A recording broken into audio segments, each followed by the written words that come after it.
again. Long time no see. Well, today I'm speaking to you from Llangynog, a little tiny village in the darkest depths of North Wales. And I may be here for some time. Let me explain. My son was buying a house. He was selling his old house and buying a new build. And the time difference between him having to get out of the old house and moving into the new build was about 2 to 3 months. No problem, he thought. I'll get a short-term rent and all would be well. Well, it wasn't. Due to the coronavirus, accommodation is hard to come by, especially short-term accommodation. So him, his wife and his kids were effectively homeless for between 2 and 3 months.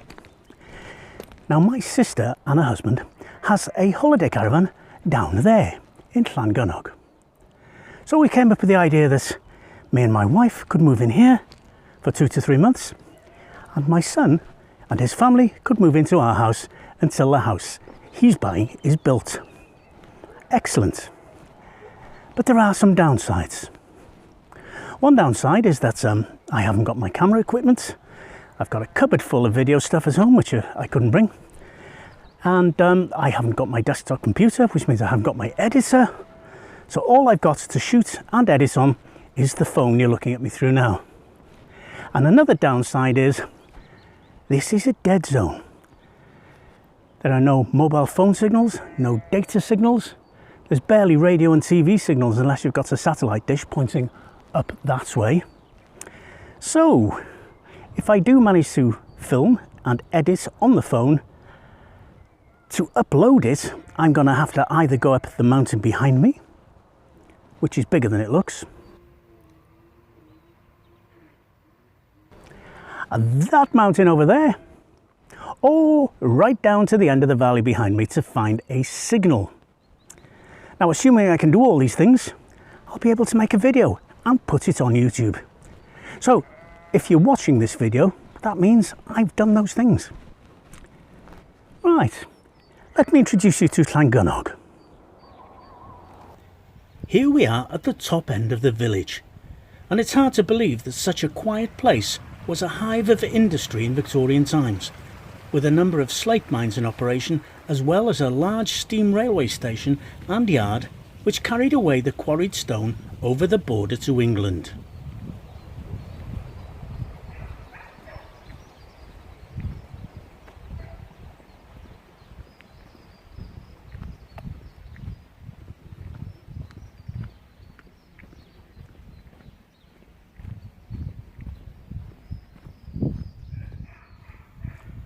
Looking over the road, we can see that Llangynog once had a shop, long since closed. In the car park is the solitary phone box that is the visitor's only connection with the outside world. Let's take a look. Well, the phone display informs me that it's for emergency calls only. And these posters tell me that the box may be closed soon, and locals say it will be gone in a few months. Ah well, let's continue on to the centre of the village.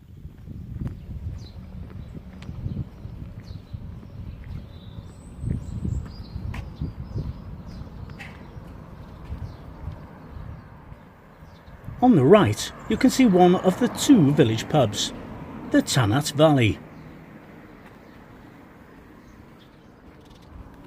And on the left is the new inn. Well, it was new when it was built, in 1751. And both pubs are owned by the same person. How's that for monopoly?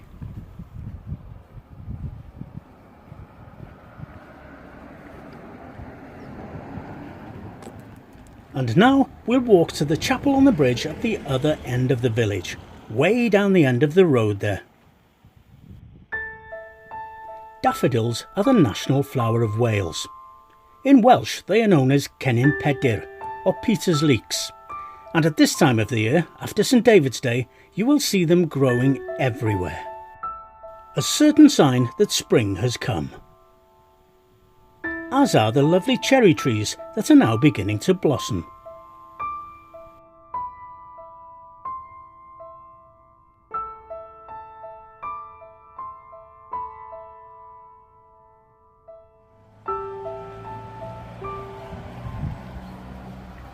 At the bridge we turn right, past a row of ex-miners' cottages.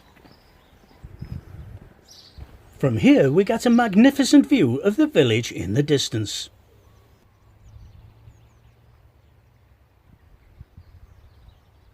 And on the left, well, what is that thing I see poking out of the trees? A hop across the fields and a closer look confirms my suspicions. Yes, it's a mobile phone mast. But a closer inspection reveals it's just the bare mast, with no transmission equipment or antennas. Locals say it will be many months before it comes online, probably just in time to take over from the phone box. Coming back into the village centre, we now pass Llangynog church and graveyard on the left, and we get a nice frontal view of the Tanat Valley pub.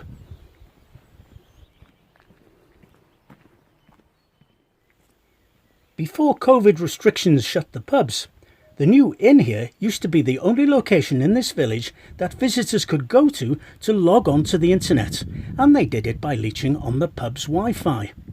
This is an option that's sadly no longer available.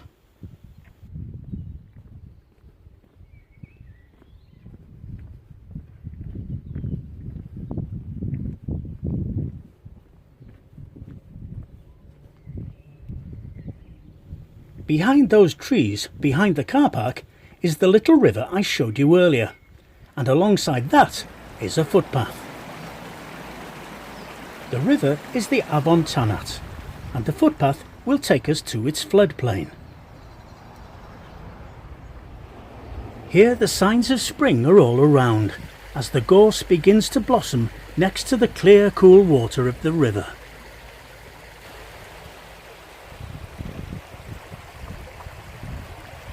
As we follow the river as it winds its way through the valley, another sure sign of spring pops up. Baby lambs! And there are literally hundreds everywhere you look. Some barely more than a few hours old, with their umbilical cords still attached.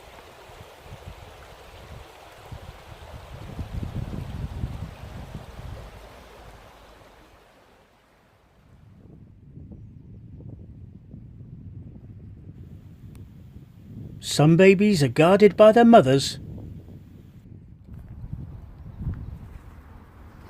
while others are quite happy to play by themselves.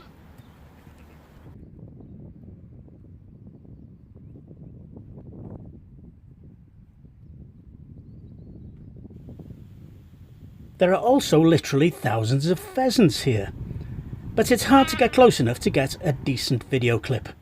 Although, at least one of them have been kind enough to leave an egg for us to find.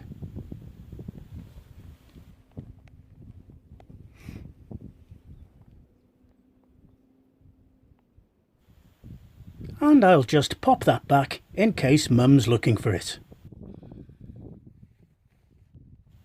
And now it's time to go back up there. So there you go, that was Llangynog. Thanks for joining me. As you can see, there's plenty of opportunities for walks here. So when I go, I'll take my phone with me, and if I can get the connection, I'll put them on YouTube for you. Thanks again, and until next time, hwyl fawr i chi.